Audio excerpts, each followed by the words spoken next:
Hello అండి, బాగున్నారు కదండి అందరూ. మధ్యన వీడియోలు చేయట్లేదు, చాలా కాలం తర్వాత చేస్తున్నానండి. బీరకాయలు చూసారండి ఎంత బాగున్నాయో. బీరకాయలు మన ఆరోగ్యానికి ఎంతో మంచివండి. వాటి పొట్టు కూడా చాలా మంచిది. మేమైతే బీరకాయలు తీసుకుని కూర వండి అటు పొట్టును తీసుకుని దాంట్లో కొత్తిమీర పుదీనా వేసి చట్నీ చేస్తున్నామండి. మన ఆరోగ్యానికి ఎంతో మంచిది బీరకాయలు. ఏదో రూపంగా మనం తీసుకోవడం చాలా మంచిదండి. ఈ చట్నీ చాలా టేస్ట్గా ఉంటుందండి. మీరు ఒకసారి చూడండి. నేనైతే దానికి కావాల్సిన పదార్థాలు చూడండి: బీరకాయ పొట్టు, అలాగే ఇంకా కొత్తిమీర, పుదీనా, అందులో కావాల్సిన పదార్థాలన్నీ కూడా తీసుకున్నానండి. వాటిలో ధనియాలు, అలాగే జీలకర్ర, ఇంకా చూడండి పచ్చిమిర్చి, కొంచెం చింతపండు, వెల్లుల్లి అన్నీ కూడా తీసుకున్నానండి. కొత్తిమీర, పుదీనా అండి. అది చాలా బాగుంటుంది అలా వేసుకుంటే కనుక. ఆ చెక్కు మనం కనీసం అట్లు కూడా వేసుకోవచ్చు అండి. పెసరట్లో వేసుకుంటే కూడా బాగుంటుంది. ఈ బీరకాయలు గుండెకి చాలా మంచివండి. బీరకాయలు తినడం వల్ల దాంట్లో మనకి ఎక్కువ ఫోలిక్ యాసిడ్ దొరుకుతుంది. అందుకని గుండెకి చాలా మంచిది బీరకాయలు. అందుకేగా ప్రతి ఒక్కళ్ళు కూడా పచ్చిం చేసే ప్రతి ఒక్కళ్ళు కూడా బీరకాయలు పెట్టమంటారండి.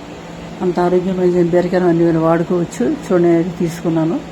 ఆ పొట్టు ముందు బీరకాయ పొట్టు వేయిస్తున్నానండి, నూనె వేసి. ఆ తర్వాత ధనియాలు, జీలకర్ర ఇవన్నీ కూడా వేయించుకున్నానండి. ఈ పొట్టుని మరీ ఎర్రగా వేయించేసుకోకూడదండి. ఆ పచ్చదనం పోయిందాక వేపకూడదు. ఆ పచ్చదనం ఉండేలాగానే కొంచెంగా వేపుకోవాలి. కొద్దిగా నూనె వేసి ఆ పచ్చదనం, బీరకాయ పొట్టులో పచ్చదనం పోకుండానే మనం నూనె వేసి వేపుకోవాలండి. అలా వేయించుకున్న తర్వాత అప్పుడు అవన్నీ కూడా కలుపుకుని మనం దాంట్లో కొత్తిమీర, పుదీనా కూడా వేయించేసుకుని చక్కగా చట్నీ చేసుకుంటే కనుక చాలా అంటే చాలా టేస్ట్గా ఉంటుందండి. చట్నీ టిఫిన్స్లో కానీ అన్నంలో కానీ ఎంతో బాగా ఉంటుందండి. పుట్టులోనే ఎక్కువ పోషక విలువలు ఉంటాయండి.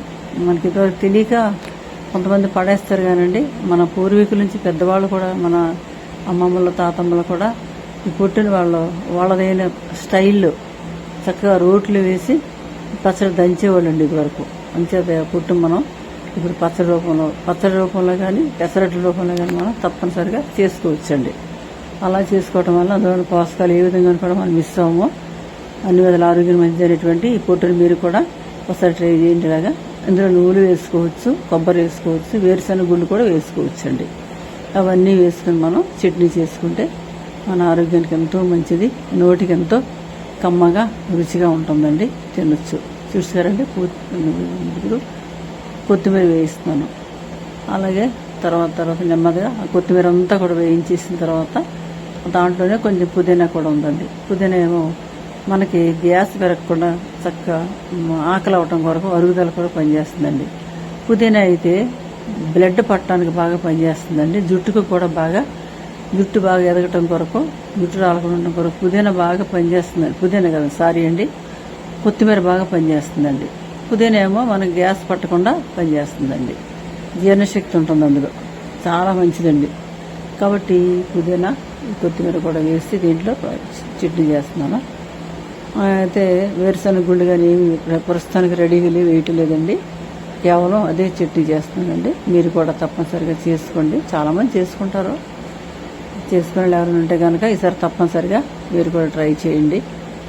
చాలా బాగుంటుందండి చట్నీ. కొంచెం చింతపండు కూడా వేసుకోవాలండి. అందులో రుచి కోసం చింతపండు వేసుకోవాలి. టమాటాలు వేసుకోవచ్చు.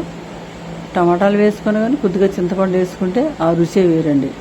కొద్ది టమాటాలు అయితే కొంచెం కండ్రగా ఉంటాయి కాబట్టి చింతపండు కూడా వేసుకుని బాగా కొంచెం మెత్తగా రుబ్బేసుకుని తర్వాత దాన్ని తాలింపు పెట్టేసుకోవాలండి. పోపు పెట్టుకుని దాంట్లో ఇంగు వేసుకోవచ్చు. పొడి కానీ పలుకు కానీ దాన్ని వెచ్చబెట్టుకుని వేసుకోవాలండి. వేసుకుంటే కనుక ఆ యొక్క మంచి వాసనతో గుమగుమలాడిపోతూ చక్కని బీర పొట్టు పచ్చడి తయారవుతుందండి.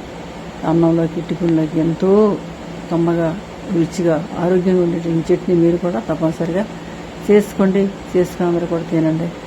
బీరకాయలు మనకి ఎప్పుడు దొరుకుతుంటాయి కదా, ఎప్పుడు కూడా పుట్టు ఒక్కసారి కూడా పారవేయద్దండి. పారవేయకుండా ఎప్పుడు పచ్చడి రూపంలోనూ అయితే పెసరట్ల రూపంలోనూ మీరు పెసరట్లలాగానో దాంట్లో కొంచెం బియ్యం వేసుకుని ఆ పొట్టుని రుబ్బేసుకుని చట్నీ చేసుకోండి. వీడియో కనుక మీరు నచ్చితే కనుక లైక్ చేయండి, షేర్ చేయండి, సబ్స్క్రైబ్ చేసుకోవడం మాత్రం మర్చిపోకండి. చాలా కాలం ఏంటండి వీడియోలు పెట్టి. అంచేత మళ్ళీ మీరు నాకు సపోర్ట్ చేస్తారనుకుంటున్నాను. Thanks for watching.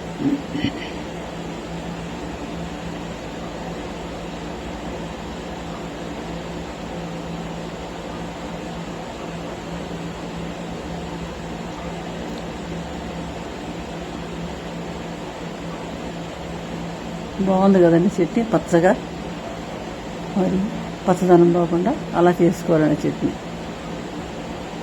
చల్లారిన తర్వాత కొంచెం కలర్ చేంజ్ అవుతుంది, అలా అయినా పర్వాలేదు, బాగుంటుందండి, చాలా బాగుంటుంది. దాన్ని మనం ఫ్రిడ్జ్లో దాచుకుంటే కనుక ఒక 2-3 రోజులు ఉంటుందండి. చాలా అంటే చాలా టేస్టీగా ఉంది చట్నీ. మీరు కూడా తప్పనిసరిగా చేసుకోండి. ఎలా ఉంటుందో ఏంటో నాకు కూడా తెలియచేయండి.